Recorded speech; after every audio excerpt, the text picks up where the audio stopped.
All right, let's call to order here the public hearing of objections to amendment bylaw number Z22-04, the Town of St. Andrews zoning bylaw Z22-01. Here we are Tuesday, July 4th at 6:30 p.m. We're at the WC O'Neill Arena Complex, but we're also streaming through Zoom and as well Facebook. If anyone has anything that they'd like to comment either for or against this particular hearing of objections, you can do so at pnopper@townofstandarders.ca. Although this is our, I guess you could say, formal sit down at any given time until we're done third reading. Your communication is greatly appreciated. So we get into the recording of attendance. Do we have anyone online? Any counselors? No. So I'll note that Councillor Blanchard and Councillor Gumashel are not in attendance, but thank you all other members of council for being here, especially after the long weekend. And I want to recognize that we're in the unceded traditional territory of the Beskoto-Magadi people. So the approval of the agenda, there is just the one item. It is the hearing of objections itself. Could I have a mover to approve the one item for this agenda? I've got Councillor Heenan and seconded by Councillor Hurdle. All in favor of approving the agenda, please signify by saying aye. That's everybody. It's been approved. Disclosure of conflict of interest. I myself will declare one just because of some of the communication that we've received from the public being family of mine. So what I will do is pass it over to our very capable, and she's done it a few times for me, Deputy Mayor Kate Akaji will take over the meeting from here, and then I'll be back for the following meeting. Thank you. Thank you, Your Worship.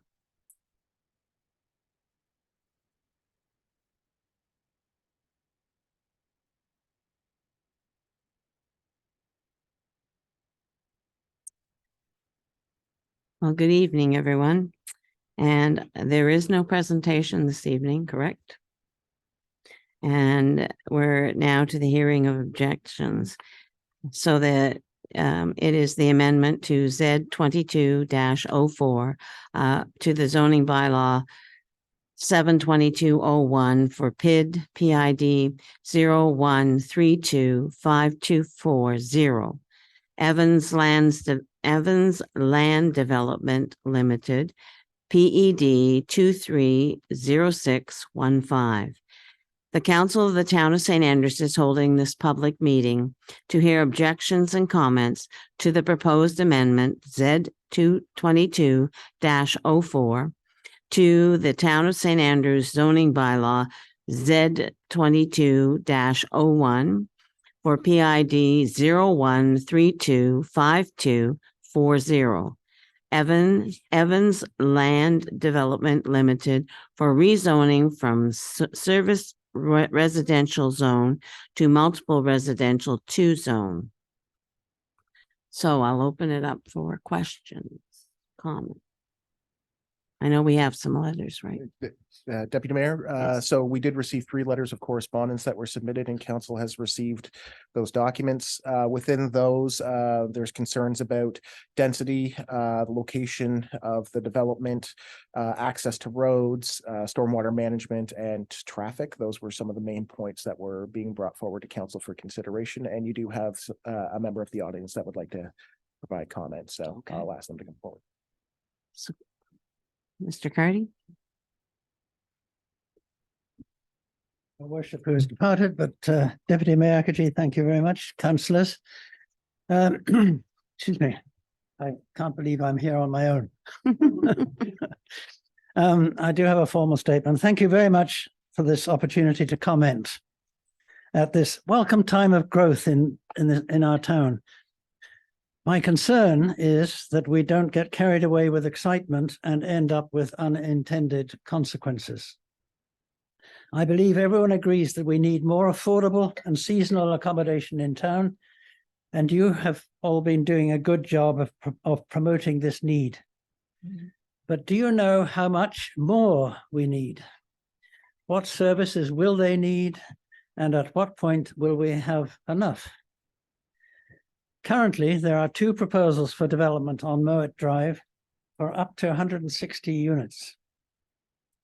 It is not clear how many people these will accommodate or what their support needs from the community will be in terms of employment, healthcare, public transport, traffic management, safety, home care, recreation, water supply, policing, etc.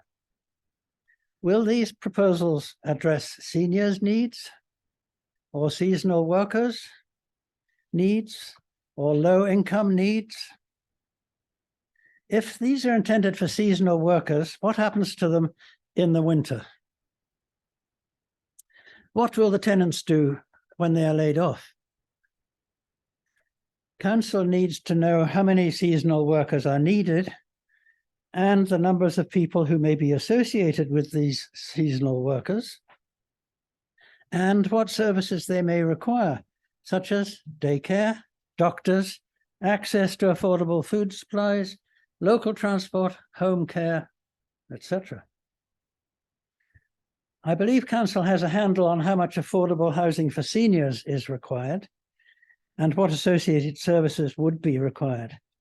But is this location far from the centre of town, on a busy artery, accessible and suitable for them?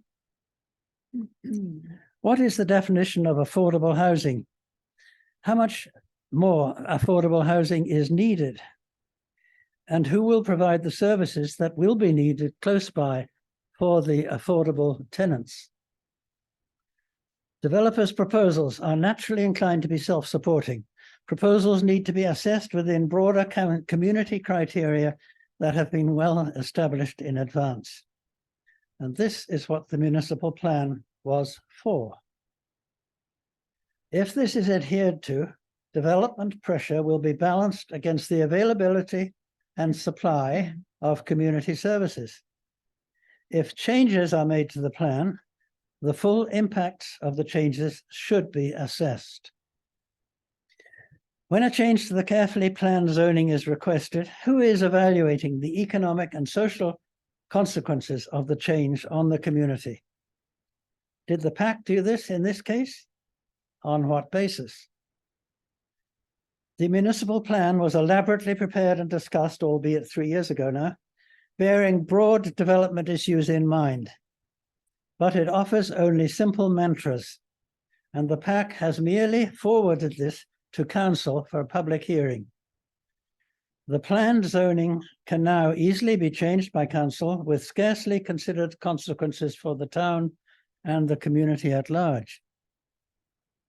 We are all anxious to see more affordable housing in town, as well as seasonal accommodation and accommodation for seniors as soon as possible. But short-term gain for long-term pain is not good policy. If affordable does not include full exposure of the broader social, economic, and environmental costs and implications of these developments, the town may be faced with unexpected delays during development and unexpected economic and social costs in the near future. Deputy Mayor, councillors, I hope you will share my concern about the need to avoid unpredicted consequences for the town. Development pressures should not be allowed to override careful assessment. Forgive me for sounding like a preacher. Excuse me. Thank you. Thank you, Mr. Cardy. Well, my name is Franklin Cardy, and my address is 271 Pagan Street, St. Andrews, E5B 1Y5. Thank you very much. Yes.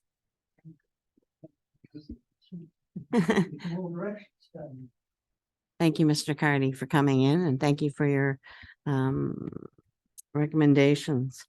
We have had 3 that also have similar concerns as you do with the proposed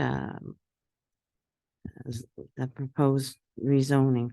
So the Evans Land Development Limited for zoning. Do we answer his questions? Or are we here to hear objections? Your worship, you're here to hear objections. That's what I thought. Council will have a chance to evaluate at the next regular council meeting with the staff Okay, report based so- on all the information that's. So we take all the information. Thank you very much. Is there anybody else, any counselor that would like to speak? No? Mr. Spear? Thank you, Deputy Mayor Akaji. Just one thing to address some of the concerns of the public is one component or 2 components that we have looked at in the past is council approved a traffic study that's going to be going on this summer, but it'll take a little bit of time because we also delayed part of it till the fall, so we could, with the schools and things in, so we could get a better understanding of the traffic patterns related to the other 10 months of the year that aren't summer. And we have had engineering studies regarding the town's own infrastructure being in groundwater and sewer and storm, which are sufficient for the time being, depending on how much more goes there. But certainly all the other avenues that Mr. Cardy and the writers have brought up concerning socioeconomic conditions are something for you to think about, and are a little bit beyond our normal scope, but certainly worthy of consideration. Thank you. Thank you, Mr. Spear. So if there's nothing else, do we close? So Deputy Mayor, there's nobody online, two people did register, but nobody's online to provide comments. So at this time, you could welcome back the mayor if there was no other comments. Okay, or do we go for adjournment or welcome the mayor back? Mr. Spear, could you get the mayor? Thank you very much.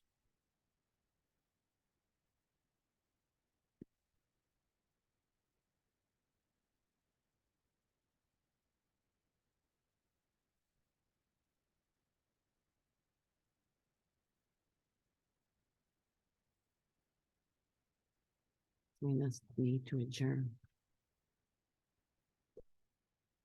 Thank you very much, Deputy Mayor and Council. Mm. So at this point, I have the hard task of looking for a motion to adjourn.